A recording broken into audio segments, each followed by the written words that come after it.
नारायण नारायण नारायण नारायण। श्री राम जय राम जय राम। श्री राम जय राम जय राम। श्री राम जय राम जय राम। श्री राम जय राम जय राम। श्री राम जय राम जय राम। श्री राम जय राम जय राम।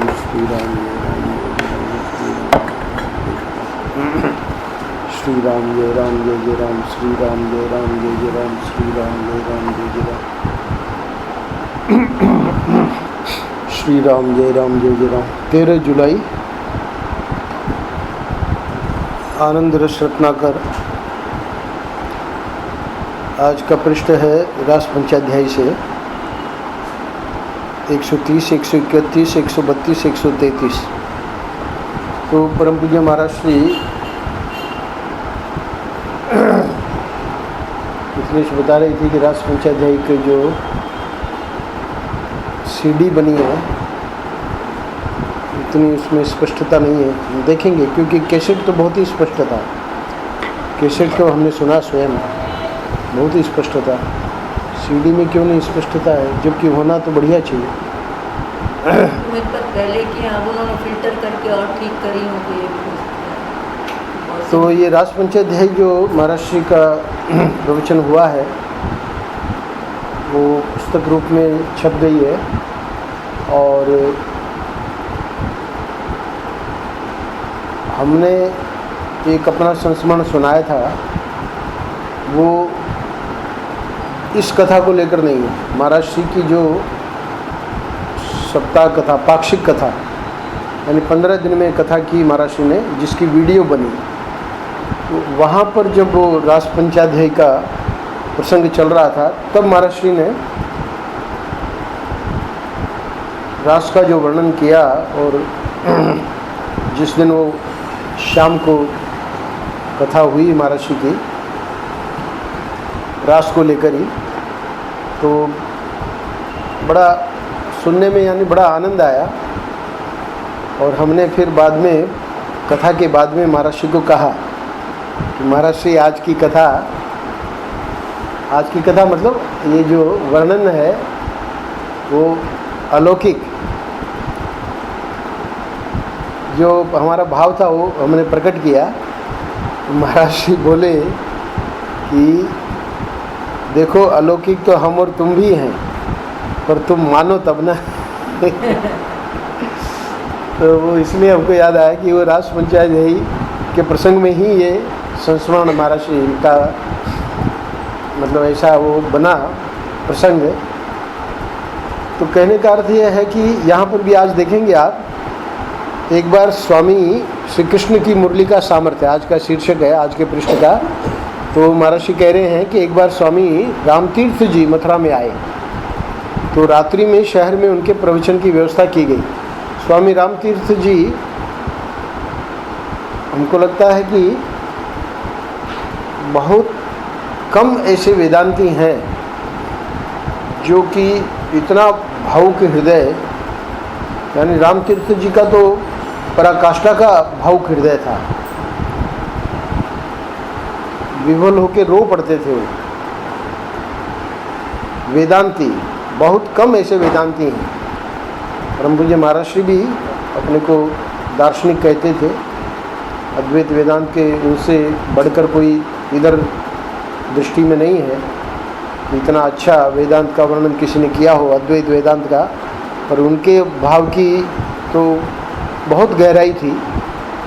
प्रकट रूप में, यानी जिस प्रकार से रामतीर्थ जी रो पड़ते थे, तो उसका देखिए यहाँ पर मथुरा में आए हैं, सब लोग जान रहे हैं कि रामतीर्थ जी, स्वामी रामतीर्थ बहुत बड़े वेदांती है, पर रात्रि में शहर में उनके प्रवचन की व्यवस्था की गई। और रात के समय जब लोगों ने वंशी ध्वनि के सामर्थ्य के बारे में पूछा, ठाकुर जी की वंशी ध्वनि के सामर्थ्य में जब लोगों ने उनको प्रश्न किया, तो पहले वही चुप हो गए और फिर बोले कि हम यहाँ जवाब नहीं देंगे, चलो यमुना के किनारे, अब हमारा मन शहर में व्याख्यान देने का नहीं है। तो यमुना जी तो उधर ही है, अपना कौन सा घाट है वो, विश्राम घाट है, तो बोले वहाँ हम देंगे। तो खैर उस समय पुलिन भी रहा होगा, क्योंकि अब तो सब पक्का है उधर घाट वाला मामला, तो पर इधर यमुना के पुलिन की बात कर रहे हैं महाराज श्री। कह रहे हैं कि चांदनी रात महाराज 11 बज रहे थे, हजारों श्रोताओं को लेकर शहर से निकलकर वे यमुना के किनारे बालू पर बैठ गए। लोगों ने पूछा, बताओ महाराज, अभी तो मथुरा में ऐसा कोई बालू का अच्छा पहले रहा होगा। श्री कृष्ण की मुरली में क्या सामर्थ्य था, बताओ महाराज। रात के 11 बज गए हैं, चांदनी रात है और हजारों श्रोता, और जहाँ चल रहा था वहाँ से सब आ गए थे इधर। तो स्वामी रामतीर्थ बोले कि हजारों वर्ष बाद भी जिसकी मुरली का सामर्थ्य सुनने के लिए तुम लोग हमारे पीछे पीछे स्त्री पुरुष बालक वृद्ध घर द्वार छोड़कर रात को 11 बजे इस बालुका में पुलिन में आ गए, उसमें कितना सामर्थ्य रहा होगा, ये सोचो तो सही। यानी श्री कृष्ण की मुरली का सामर्थ्य आप लोग जानना चाह रहे हो, तो रामतीर्थ जी क्या बोले कि उनको तो 5000 वर्ष हो गए हैं कन्हैया को तो, और अब क्या हो रहा है कि अब हजारों वर्ष बाद उस उनकी मुरली के सामर्थ्य को सुनने के लिए तुम लोग हमारे पीछे पीछे, है ना, रात के 11 बजे सब लोग यहाँ आ गए, तो उसमें यानी उनकी मुरली में कितना सामर्थ्य रहा होगा, ये सोचो तो सही। तो वहाँ वर्णन महाराज जी उसका कर रहे हैं कि ठाकुर जी ने बंसरी बजाई और कैसे गोपियाँ सब कुछ छोड़ के और वहाँ पहुँच गई। तो उस परिप्रेक्ष्य में ये बात महाराज जी सुना रहे हैं।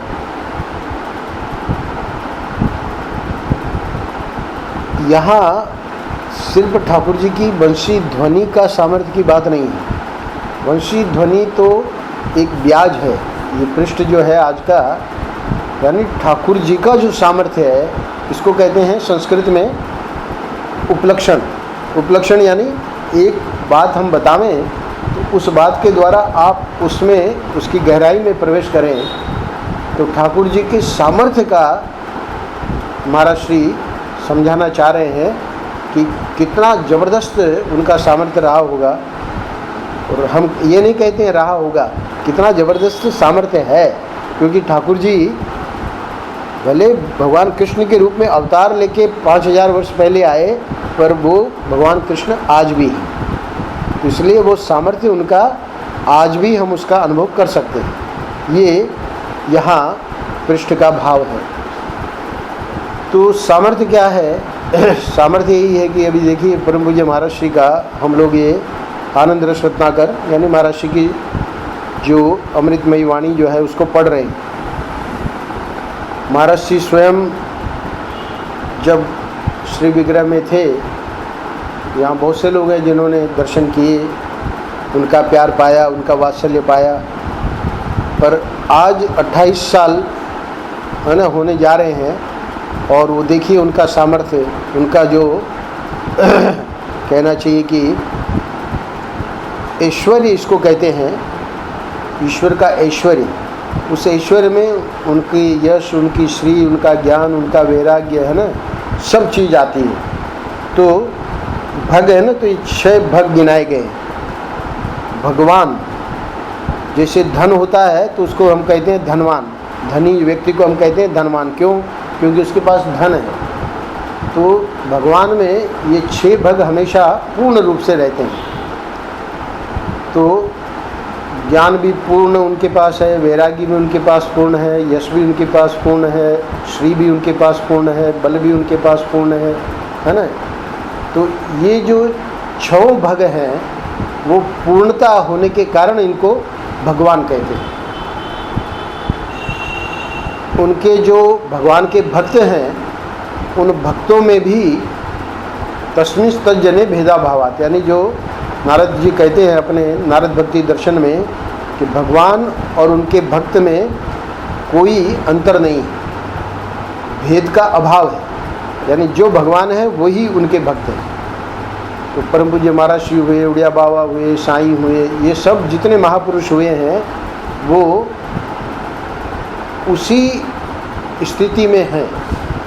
प्रश्न इतना ही है कि हमारी श्रद्धा उनमें है कि नहीं। अगर हमारी श्रद्धा है तो हमको वही ईश्वर का दर्शन, है ना, उसी ईश्वर का दर्शन अपने सद्गुरु में होता है।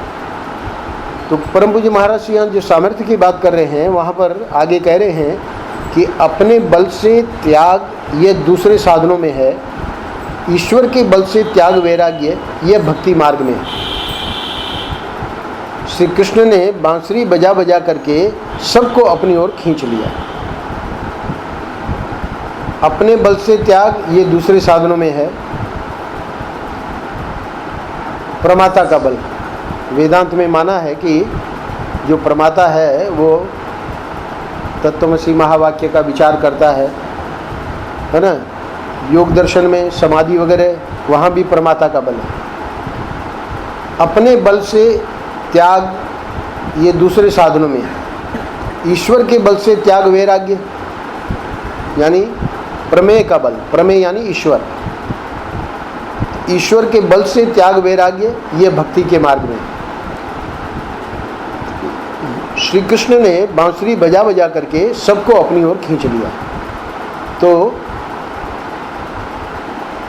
सर्वज्ञ, सर्वशक्तिमत्ता और दयालुता ये जो हैं ईश्वर में सहज रूप से रहते हैं। एक तो वो हमारे हृदय की जानता है, सर्वज्ञ है।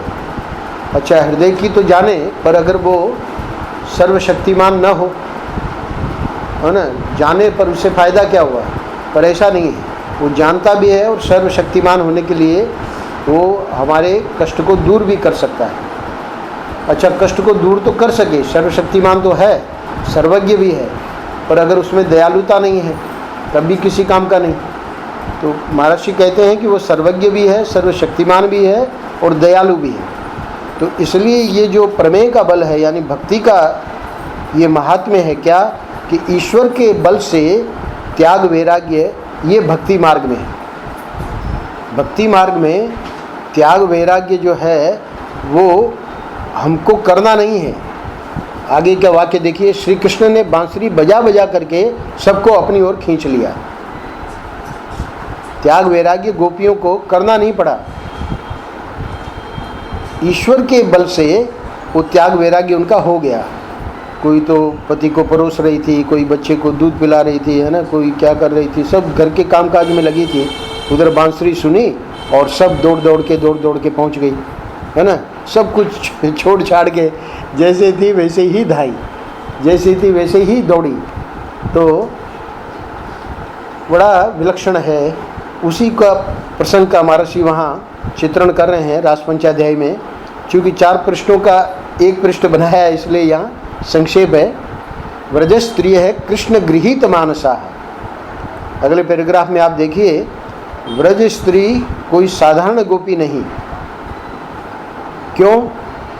व्रज स्त्री है कृष्ण गृहीत मानसा है। ध्यान देना, जैसे कोई भूत किसी आदमी को पकड़ ले, यहाँ कृष्ण गृहीत मानसा, वहाँ व्यास जी ने जब ये शब्द प्रयोग किया ना, तो इसकी व्याख्या में महर्षि समझा रहे हैं कि कृष्ण ने गृहीत मानसा यानी जैसे भूत कोई किसी आदमी को पकड़ ले, जैसे कोई सूत्रधार कठपुतलियों को अपनी ओर खींच ले, ऐसे ही ये कृष्ण के द्वारा पकड़ी गई थी। उनका चित्त, व्रज स्त्रियों का चित्त जो है वो कृष्ण के द्वारा गृहीत हो गया यानी पकड़ा गया। तो कैसे पकड़ा गया? बड़ी यानी अब उनके कंट्रोल में नहीं था। कठपुतली जो होती है ना, तो अब वो जो सूत्रधार होता है उसको जैसे उनको नचाना है ना, पूरा का पूरा कंट्रोल सूत्रधार के हाथ में है। ऐसे ही जो भूत, आपने पता नहीं भूत से आविष्ट किसी देवी को या यानी पुरुष को देखा है कि नहीं? हम थे बचपन में गांव में, हमने देखा है। तो बड़ी विचित्र स्थिति हो जाती है, उसको देवी को पता नहीं रहता कि क्या मैं कर रही हूँ क्या नहीं कर रही हूँ, है ना। तो कुछ भी दौड़ेगी, नाचेगी, करेगी, है ना, उसको किसी का भान नहीं है। उनके बड़े बड़े लोग वहाँ बैठे हैं ना, जेठ हैं और हैं, तो कुछ पता नहीं बेचारी को। तो ऐसे इनकी गोपियों की हालत हो गई जैसे कोई भूत किसी आदमी को पकड़ ले, है ना। वही दृष्टांत देना पड़ा महर्षि को। जैसे कोई सूत्रधार कठपुतलियों को अपनी ओर खींच ले बलात्, यानी अब उसमें कठपुतली में क्या है? कुछ नहीं जोर है, वो तो पूरा का पूरा सूत्रधार के हाथ में है। तो ऐसे ये कृष्ण के द्वारा पकड़ी गई थी। क्योंकि प्रश्न उठेगा ना कि भाई जब अपना कर्तव्य कर्म कर रही थी तो ऐसे कैसे दौड़ के चली गई। तो यहाँ पर मतलब वो विवश हो गई। व्रज स्त्रिय कृष्ण गृहीत मानसाह का अर्थ यही है कि विवशता है। अब ये विवशता है, ये ठाकुर जी का यहाँ महर्षि ऊपर वाले ही वाक्य को समझा रहे हैं कि ईश्वर के बल से त्याग वैराग्य ये हम लोग अनुभव करेंगे इस मार्ग में, भक्ति मार्ग में। जो भक्ति मार्ग में चल रहे हैं, वेदांतियों की बात छोड़ दो, है ना, योगियों की भी बात छोड़ दो, धार्मिक लोग धर्मात्माओं की बात भी छोड़ दो, क्योंकि ये लोग तो अपने बल से त्याग, है ना। तो महर्षि कह रहे हैं ये दूसरे साधनों में है, भक्ति में ये नहीं है। भक्ति की विशेषता ही ये है, जितने लोग यहाँ बैठे हैं वो इसका अनुभव करेंगे कि हमने कुछ नहीं किया, कोई हमसे करवा रहा है, यानी बलात् कोई करवा रहा है। तो यही गोपियों की वहाँ स्थिति है।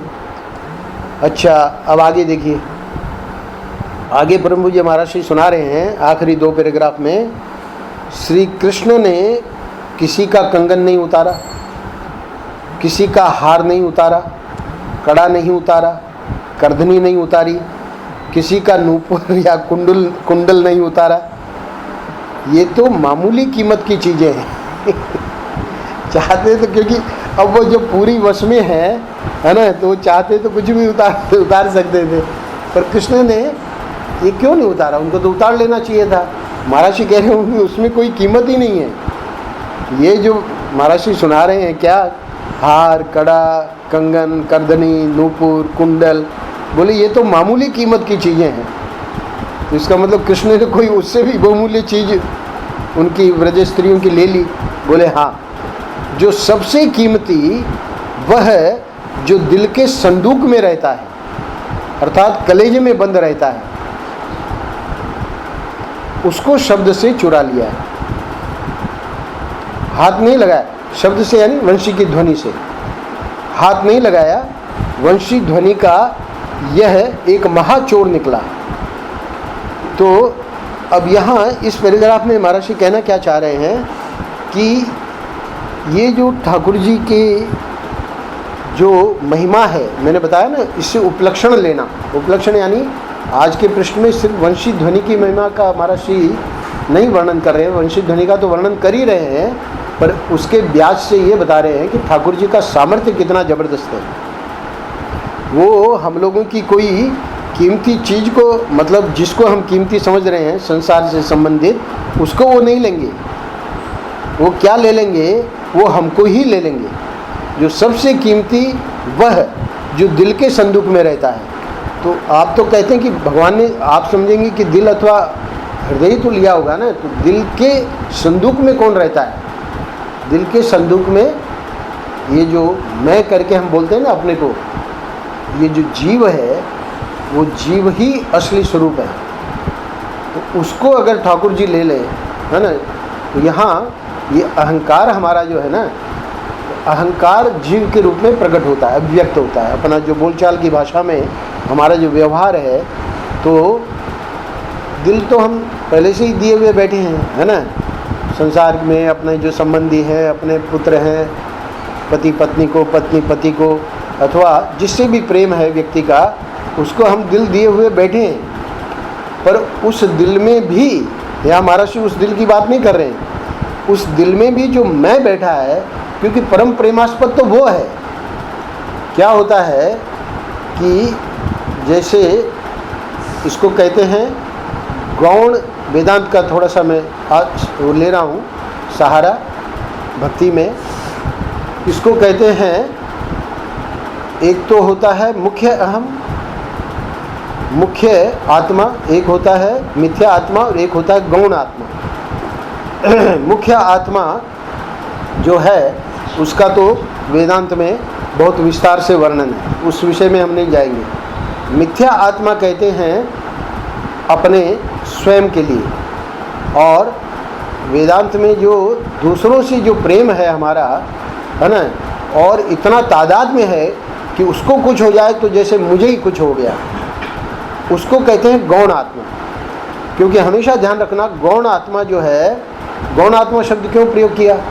क्योंकि वहाँ तो तादाद में इतना है जैसे कि वो मैं ही हूँ, पर गौण आत्मा इसलिए है कि ये जो मैं वाला जो है ये हमेशा नहीं बना रहता है। आप कल्पना करो कि आज हमको किसी व्यक्ति विशेष से बहुत प्रेम है, कल वो हमारे मन के प्रतिकूल या कोई ऐसी घटना जो घट जाती है कि हमारा अब वो प्रेम नहीं रहा, तो वही जो गौण आत्मा है जिसके लिए हम सोचते थे कि हम तो इसके लिए मर मिटेंगे, अब हमारा बिल्कुल उससे कोई संबंध ही नहीं। यानी उसी को कहते हैं ना कि भाई पति पत्नी में बहुत प्रेम था और अब तलाक हो गया। तो तलाक कैसे हो गया जब इतना प्रेम था? तो गौण आत्मा में ये संभव है, क्योंकि व्यक्ति ये दो शरीर हैं, शरीर अलग अलग होने से उसके प्रति हम त्याग भी उसका कर सकते हैं। मिथ्या आत्मा में ये संभव नहीं है। यानी मैं जो अपने को शरीर को मैं कह रहा हूँ तो ये भी है तो मिथ्या, पर जैसे हमने उसका त्याग कर दिया गौण आत्मा का, वैसे मैं अपने शरीर का त्याग नहीं कर सकता। आप कहेंगे कि आत्महत्या कर लो स्वामी जी, शरीर का त्याग हो जाएगा। शरीर का अर्थ सिर्फ स्थूल शरीर से नहीं है। शरीर जब हम कहते हैं तो स्थूल शरीर सूक्ष्म शरीर दोनों को मैं कहता हूँ। शरीर को भले व्यक्ति आत्महत्या कर ले, है ना, शरीर तो यहाँ जला दिया जाएगा, पर वो फिर भी उसका जो जीव है यानी वो जो मिथ्या आत्मा है उसी को कहते हैं कि अब वो ऐसी योनि में चला गया है क्योंकि उसने आत्महत्या कर ली, तो अब उसको भागवत सुनाओ, है ना। क्यों भागवत सुनाओ? क्योंकि नहीं तो उसकी मुक्ति नहीं होगी। तो जीवात्मा का जो है वो गमनागमन होता है। मुख्य आत्मा जो है वो वेदांत का प्रतिपाद्य विषय है, उसमें गमनागमन भी नहीं होता, है ना। तो मुख्य आत्मा जीवात्मा नहीं है। यहाँ किसको चुरा लिया? ये मुख्य आत्मा, गौण आत्मा और मिथ्या आत्मा। मैंने क्यों कहा कि इसको समझना बहुत ज़रूरी है। महाराज श्री क्या कह रहे हैं? ये कह रहे हैं कि श्री कृष्ण ने कोई भी उन चीज़ों को नहीं उतारा जो कि हम लोग समझते हैं कि बहुत कीमती हैं। जो सबसे कीमती वह जो दिल के संदूक में रहता है, अर्थात कलेजे में बंद रहता है, उसको शब्द से चुरा लिया, हाथ नहीं लगाया, वंशी ध्वनि का एक महाचोर निकला। इसको महाराष्ट्र के शब्दों में समझना हो, और जो लोग आनंद रस रत्नाकर नियमित रूप से पढ़ रहे हैं, तो थोड़े दिनों पहले अभी एक पृष्ठ आया था भगवान के दर्शन की 6 श्रेणियाँ। तो वो मैं बार बार इसलिए दोहराता रहता हूँ कि अपने काम की चीज़ है। वहाँ 6 श्रेणियों में महाराज ने समझाया है कि प्रथम श्रेणी में भगवान ने दर्शन तो दिया, झांकी तो मिली, झलक तो हुई, पर बात नहीं करी। प्रथम श्रेणी में चलो दर्शन तो हो गया ना, बोली नहीं, बात नहीं हुई, मतलब संतोष नहीं। दूसरी श्रेणी में दर्शन भी हुआ और बात भी करी ठाकुर जी ने, पर भगवान जब भी प्रकट होते हैं तो कहते हैं वरदान मांगो, वरदान मांगने को नहीं कहा। तो दर्शन भी हुआ, बात भी हुई, पर अब ये थोड़ा सा असंतोष है कि वरदान मांगने को नहीं कहा। तीसरी श्रेणी में महर्षि कहते हैं कि दर्शन भी हुआ, बात भी हुई, वरदान भी मांगने को कहा, यानी हमने जो भी मांगा वो दे भी दिया, पर ये नहीं कहा कि तुम मेरे हो। यानी वरदान वाली बात हो गई, तब भी अब थोड़ा खटक रहा है। क्या खटक रहा है? अरे ये कह देते कि तुम हमारे हो तो हमारा काम बन जाता। फिर महर्षि कहते हैं कि ये भी हो गया, यानी ये भी कह दिया कि तुम मेरे हो। फिर एक कमी रह गई, वो क्या रह गई? बोले कि मैं तुम्हारा हूँ ये नहीं कहा, है ना। तुम मेरे हो ये तो कह दिया, पर मैं तुम्हारा हूँ ये नहीं कहा। अब महर्षि कहते हैं कि ये 5वीं श्रेणी भी हो गई। आप कल्पना करो कि भक्त को यह भी कह दिया कि तुम मेरे हो और मैं तुम्हारा हूँ, यानी भगवान हमारे वश में हो गए ना। तो भगवान किसको कहेंगे कि मैं तुम्हारा हूँ? उसी को कहेंगे जो उनको नचाएगा नहीं। भगवान को भी तो ऐसा भगत नहीं चाहिए ना जो उनको नचावे कि आज हमारा ये कर दो, आज हमारा ये कर दो, आज ये कष्ट है, आज वो कष्ट है। अरे हम तुम्हारे हैं और, है ना, आप हमारे हैं, तो अब हमको कुछ नहीं कहना। तो 5वीं श्रेणी में व्यक्ति को लगता है कि पूरा हो गया काम। नहीं, काम पूरा कब हुआ? जब ये 6ठी श्रेणी। इसीलिए महर्षि यहाँ कह रहे हैं उस चीज़ को चुरा लिया। 6ठी श्रेणी में क्या है? अपने से अभिन्न कर लिया, यानी अब भगवान में और हमारे में कोई भेद नहीं रहा। तो ये गोपियों पर ये कृपा करी उन्होंने। क्या किया कि ये तो मामूली कीमत की चीज़ें हैं, कौन से ये कंगन वगैरह है, जो सबसे कीमती वह जो दिल के संदूक में रहता है अर्थात कलेजे में बंद रहता है, उसको शब्द से चुरा लिया। यानी अब ये बिना मोल के बिक गई, है ना। ये क्यों सुनाया जा रहा है कि हम लोगों में ये भाव बनना चाहिए। हम जो ये संसार के बने हुए हैं, है ना, संसार से अब भी अपना नाता नहीं टूट रहा है, कहीं न कहीं मोह, कहीं न कहीं फंसे हुए हैं, ये टूटना चाहिए। उसके लिए महाराज जी समझा रहे हैं गोपियों का दृष्टांत देके कि वो तो तैयार है, वो तो व्याकुल है। व्याकुलता इधर हमारे हृदय में नहीं हो रही है, गोपियों में व्याकुलता हुई। और देखिए क्या किया ठाकुर जी ने। तो ये जो छठी श्रेणी है, इसमें हम अपने प्रयत्न से नहीं पहुंच सकते, पर हमको अपने को शरणागति वाला जो पक्ष है, जो हमारी ओर से जो साधना होनी चाहिए, वो क्या है? वही साधन शरणागति, पाक शरणागति, और अंत में जो अभिन्न शरणागति है, यानी छठी श्रेणी है, वो ठाकुर जी स्वयं कर लेंगे। पर कब करेंगे? जब देखेंगे कि हाँ, अब इसको संसार की किसी भी वस्तु में कोई राग नहीं है। तो राग भी धीरे धीरे वही छुड़वा रहे हैं, पर हम लोग क्या है कि सहयोग नहीं दे पा रहे हैं। हम लोग वो राग जहाँ छुड़वाना चाह रहे हैं, फिर अपना कुछ न कुछ राग वहाँ पकड़ लेते हैं। ये हम लोगों की कमी है साधना में, है ना। साधना में ऐसा होना चाहिए कि जब वो छुड़वा रहे हैं तो हम उसको सहयोग दें। स्वामी रामानंद जी बहुत बढ़िया दृष्टांत देके समझाते हैं कि एक आश्रम में गाय घुस गई, तो गाय घुस गई तो अब वो उधर से वो लोग निकालने की कोशिश करें तो उधर चली जाए, उधर से कोशिश करें तो इधर चली जाए, है ना। अब वो बेचारे लोग हार गए, पर वो जा भी नहीं बाहर, जबकि गेट तक पहुंच जाए, पर गेट पे पहुंच के वापस आ जाए। लोगों को लगे कि भाई इतना घेर घार के गेट तक पहुंचा दिया, अब तो निकल ही जाएगी, पर वो निकले तब ना। तो चलो काफ़ी लोग इकट्ठे हो गए, तो वो क्या किया उसने, गाय ने कि वहाँ बैठ गई, यानी गेट से नहीं निकली बाहर। अब बैठ गई तो अब कैसे निकालोगे? अब तक तो दौड़ रही थी, तो इधर उधर दौड़ा रहे थे, अब बैठ गई तो क्या करोगे? तब फिर दो बड़े बड़े बांस ले आए और एक पीछे से एक बांस उसके मतलब नीचे से घुसाया और आगे से घुसाया। उधर 2-3 जने लगे, इधर 2-3 जने, पीछे वाले बांस में 2-3 जने दोनों ओर लगे, है ना। और फिर बांस से उठाया, उसको खड़ा किया और गाय खड़ी हो गई। अब खड़ी हो गई तो अब तो उसको भगा देंगे, बांस निकाले वापस बैठ गई। अब क्या, कैसे निकालोगे उसको? तो वहाँ जब तक गाय अपना सहयोग नहीं देगी, है ना, उसके मन में नहीं आएगा कि अब मुझे निकलना ही है ना, इतना मार रहे हैं, पीट रहे हैं मुझे, उसके मन में आना चाहिए। तो संसार में तो 100 धक्का खाए तमाशा घुस के देखे। महर्षि का ये आप लोगों ने सुना है, पढ़ा है। हम लोगों की स्थिति यह है, धक्के तो लग रहे हैं, इधर से वो धक्का मार रहा है, इधर से वो धक्का मार रहा है, इधर से वो अपमान कर रहा है, इधर से ये अपमान कर रहा है, पर तमाशा घुस के देखे।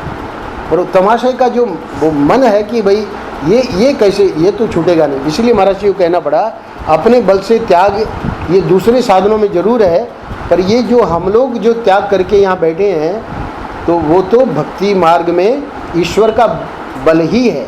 पर उस ईश्वर के बल को और जब हम ज़्यादा सहयोग देंगे, तब जाके ये अभिन्न वाली स्थिति आएगी कि भगवान जो है, जैसे गोपियों का हृदय चुरा लिया, है ना, उनका जीव चुरा लिया, अपने से एक कर लिया। तो एक कर लिया मतलब आगे रास ही करेंगे।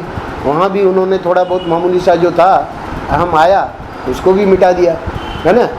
तो महारास में फिर वो भी पूरा हो गया। तो अंतिम पैराग्राफ में उसको कान का रास्ता मिला। किसको? बंसुरी को। बंसुरी की ध्वनि, तो उसके द्वारा भीतर गया। कौन? वो महाचोर। महाचोर को रास्ता चाहिए ना, तभी तो चुराएगा। तो महाचोर को वहाँ तो रास्ता कौन सा मिल गया? कान का।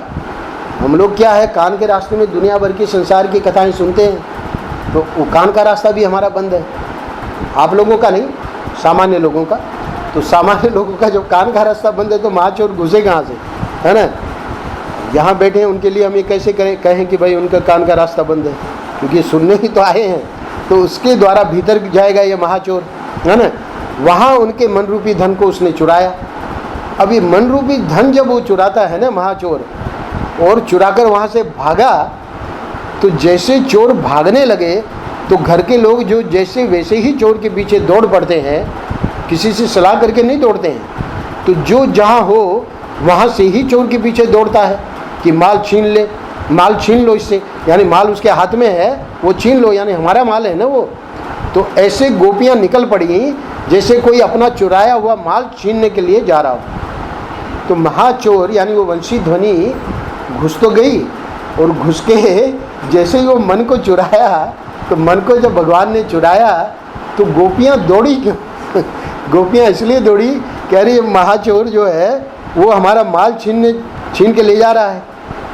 अब देखिए ना, गोपियों का भगवान ने स्वागत नहीं किया, गोपियों को कहा कि क्यों आई हो लौट जाओ, है ना। तो क्योंकि उनका तो यही था कि भाई हमारा मन तो हमारे साथ रहे, आगे महाराष्ट्र में कृपा करेंगे। तो ये स्थितियां हैं, यानी सीधे अपने से अभिन्न नहीं किया, पहले उनके हृदय में जो प्रेम था उसको अभिव्यक्त करवाया। पूरे के पूरे रास पंचाध्याय का भाव यही है। भगवान ने क्यों उनको लौट जाने को कहा कि इनके हृदय में जो हमारे प्रति प्रेम है वो अब निकलेगा। उन्होंने कहा बाकायदा, उन्होंने बहुत, तो प्रणय गीत जो है वो पूरा का पूरा इसी के ऊपर है। तो प्रणय गीत में आप देखेंगे, और नहीं जो लोग देखे हैं तो महाराष्ट्र का अब तो MP3 भी है, CD भी है, और प्रणय गीत भी छप गया है, उसको पढ़िएगा। और ये रास पंचाध्यायी मैंने कहा ना, ये तो सब ट्रेलर हैं, सिनेमा जो है वो तो ये असली पुस्तक है रास पंचाध्यायी और वो MP3। ये तो 4 पृष्ठों का हमने एक पृष्ठ बना लिया कि आपकी रुचि जागृत हो, फिर आप ये पढ़ें महर्षि का साहित्य, जिससे आपको वो प्रेम हृदय में जागृत होगा। तो दौड़ी, और दौड़ के क्या कि भाई ये हमारा जो मन है वो छीन के ले जा रहे हैं, आगे तो चल के अपना जीव ही समर्पित कर देगी, अभिन्न हो जाएंगी, पर अभी उसके पहले की स्थिति बता रहे हैं। तो गोपियों के मन में बड़े बड़े माल रखे हुए थे, और उन्हीं के बल पर वे कृष्ण से अलग टिकी हुई थी।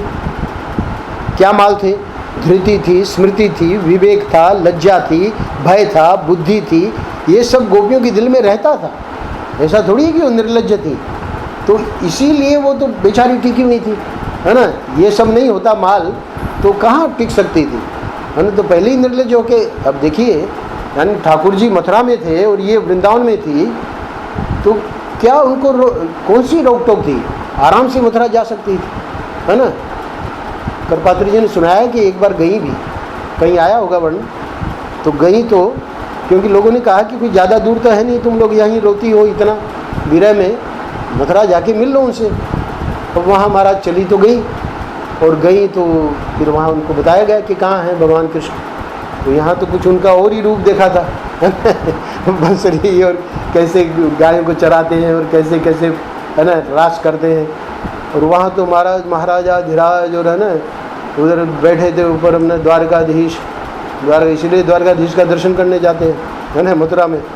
तो द्वारका तो उनका नाम पड़ गया द्वारकाधीश, क्योंकि द्वारका के थे वहाँ, मतलब रानियों से ये कर लिया ना ब्याह, उसके बाद द्वारकाधीश नाम पड़ गया। और वही द्वारकाधीश जब शादी के पहले मथुरा में विराजमान थे, तो गोपियों को समझ में ही नहीं आवे कि ये कौन है, क्या है ना। वो तो घूंघट काटे गई, और कसबा जी सुनाते कि वहीं से लौटे आए कि ये तो हमारा वो नहीं है, वो ये तो हमारा हो ही नहीं सकता, है ना। तो कहने का मतलब कि ये जो लज्जा और भय और विवेक और स्मृति, धृति, यही तो उनको अलग किए हुए थी ठाकुर जी से, है ना।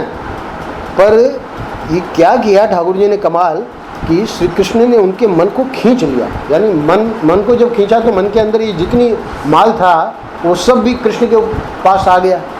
अब कहाँ रही लज्जा वगैरह। इसीलिए ये सब जब भगवान खींच लेते हैं तब जाके फिर जीव अभिन्न हो पाता है, यानी छठी श्रेणी में प्रवेश होता है। आज यही रखते हैं। ओम शांति शांति शांति।